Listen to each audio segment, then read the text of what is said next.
बच्चों, कैसे हैं आप सभी? मैं आशा करती हूँ आप सभी लोग स्वस्थ एवं प्रसन्न होंगे।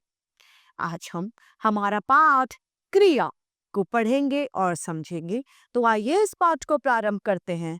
यह है हमारा पाठ 13 क्रिया। जिस शब्द अथवा शब्द समूह से किसी कार्य के करने या होने का बोध होता है उसे हम क्रिया कहते हैं। कोई कार्य करने का हमें पता चलता है, वह शब्द क्रिया शब्द है।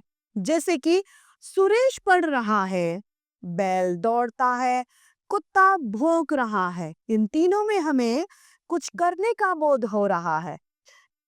वाक्यों में पढ़ रहा है, दौड़ता है, भौंक रहा है शब्द कार्य के होने का पता चला रहे हैं। अतः ये क्रिया के पद हैं। क्रिया के कुछ भेद होते हैं।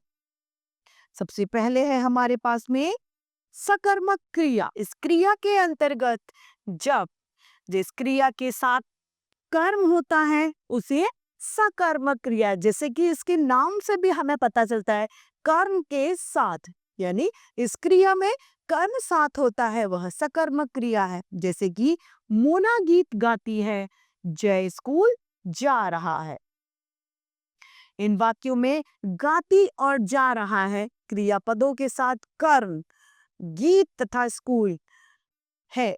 अतः ये सकर्मक क्रियाओं के उदाहरण है। दूसरा है हमारा अकर्मक क्रिया। इस क्रिया के अंतर्गत जिस क्रिया के साथ कर्म नहीं होता वह अकर्मक क्रिया कहलाती है। जैसे कि बैल दौड़ता है, दौड़ रहा है, भौंक रहा है, क्रियापदों के साथ कर्म नहीं है, अतः ये अकर्मक क्रियाएं हैं। धातु। अब क्या है? धातु। धातु है जिस मूल शब्द से क्रिया बनती है उसे धातु कहते हैं। जैसे कि लिख, पढ़, हंस, चल, गा, सो, खेल, आ, बैठ, सुन, रो या इत्यादि। क्रिया का सामान्य रूप। धातु में ना जोड़ने से क्रिया का सामान्य रूप बनता है। सामान्य व्यवहार में क्रिया का यही रूप मिलता है। जैसे पढ़ना, लिखना, हंसना, चलना, सोना, देखना, गाना इत्यादि। अब है यहाँ पर संज्ञार्थ क्रिया। संज्ञार्थ क्रिया में नाम से प्रयुक्त धातु का उसी रूप में भी प्रयोग किया जाता है। ऐसे क्रिया रूप को संज्ञार्थ क्रिया कहते हैं। उसे लिखना आता है, बच्चा चलना सीख रहा है, उसे अभी बोलना नहीं आता। इन दिनों यहाँ सभी का आना जाना लगा रहता है। मूल धातु का प्रयोग। कभी कभी धातु अपने मूल रूप में भी प्रयुक्त होती है, यानी मूल रूप में भी प्रयोग में आ जाती है, लेकिन प्राय यह प्रयोग पुरुषवाचक सर्वनाम के मध्यम पुरुष शब्द तू और सा की आज्ञा के लिए होता है। जैसे कि तू जा, तू पढ़, तू गा, तो लिख, तो सुन इत्यादि। इस तरीके से हमारा यह पाठ समाप्त होता है। आइए इस पाठ के अभ्यास कार्य को हम देखते हैं। आइए इसके अभ्यास कार्य को हम करते हैं, जिसमें पहला है हमारा सही विकल्प पर हमें सही का चिन्ह लगाना है। क। जिस शब्द अथवा शब्द समूह से किसी कार्य के करने या होने का बोध होता है उसे कहते हैं कर्म, क्रिया, क्रिया विशेषण या समुच्चय बोधक। उसे क्रिया विशेषण कहते हैं, उसे क्रिया कहते हैं। प्रश्न है, जिस शब्द अथवा शब्द समूह से किसी कार्य के करने या होने का बोध होता है उसे क्रिया कहते हैं। प्रश्न क। जिस क्रिया के साथ कर्म होता है उसे कहते हैं सकर्मक। अकर्मक दोनों या इनमें से कोई नहीं, उसे कहते हैं सकर्मक। कर्म के साथ। ग। बैल दौड़ता है में क्रिया है अकर्मक, सकर्मक दोनों या इनमें से कोई नहीं, सकर्मक। घ। सुरेश पढ़ रहा है में क्रिया है अकर्मक, सकर्मक दोनों या इनमें से कोई नहीं, यह अकर्मक क्रिया का उदाहरण है। अब प्रश्न दूसरा, उचित शब्दों द्वारा यहाँ पर हमें रिक्त स्थान की पूर्ति करनी है। पहला, जिस शब्द अथवा शब्द समूह से किसी कार्य के करने या होने का बोध होता है, उसे क्या कहते हैं? उसे हम क्रिया कहते हैं।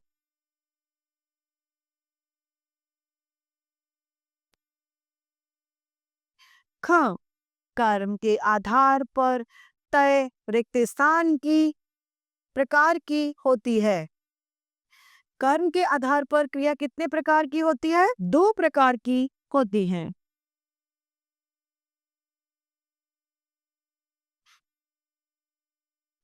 ग, रिक्त स्थान क्रिया के साथ कर्म होता है सकर्मक।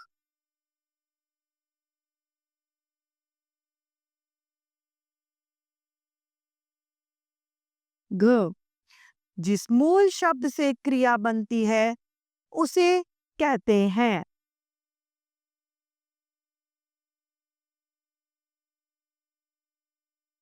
ड, रिक्त स्थान क्रिया के साथ कर्म नहीं होता अकर्मक।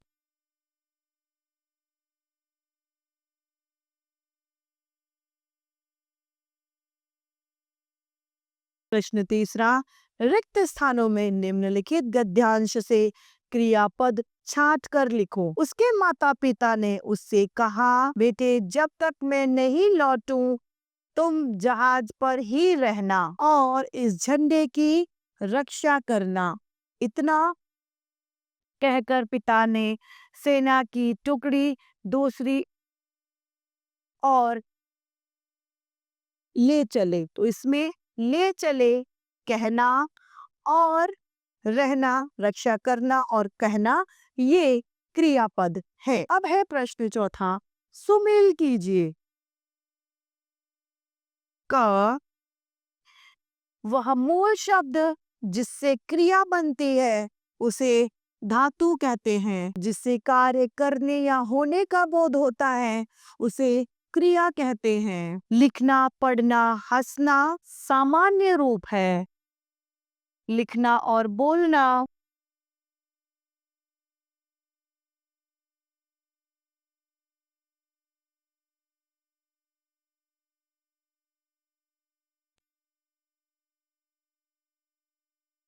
अब है प्रश्न पांचवा, निम्नलिखित प्रश्नों के उत्तर दीजिए। क, क्रिया किसे कहते हैं? संज्ञा व सर्वनाम के वे शब्द जिनके द्वारा क्रिया कार्य के करना या होना पाया जाता है।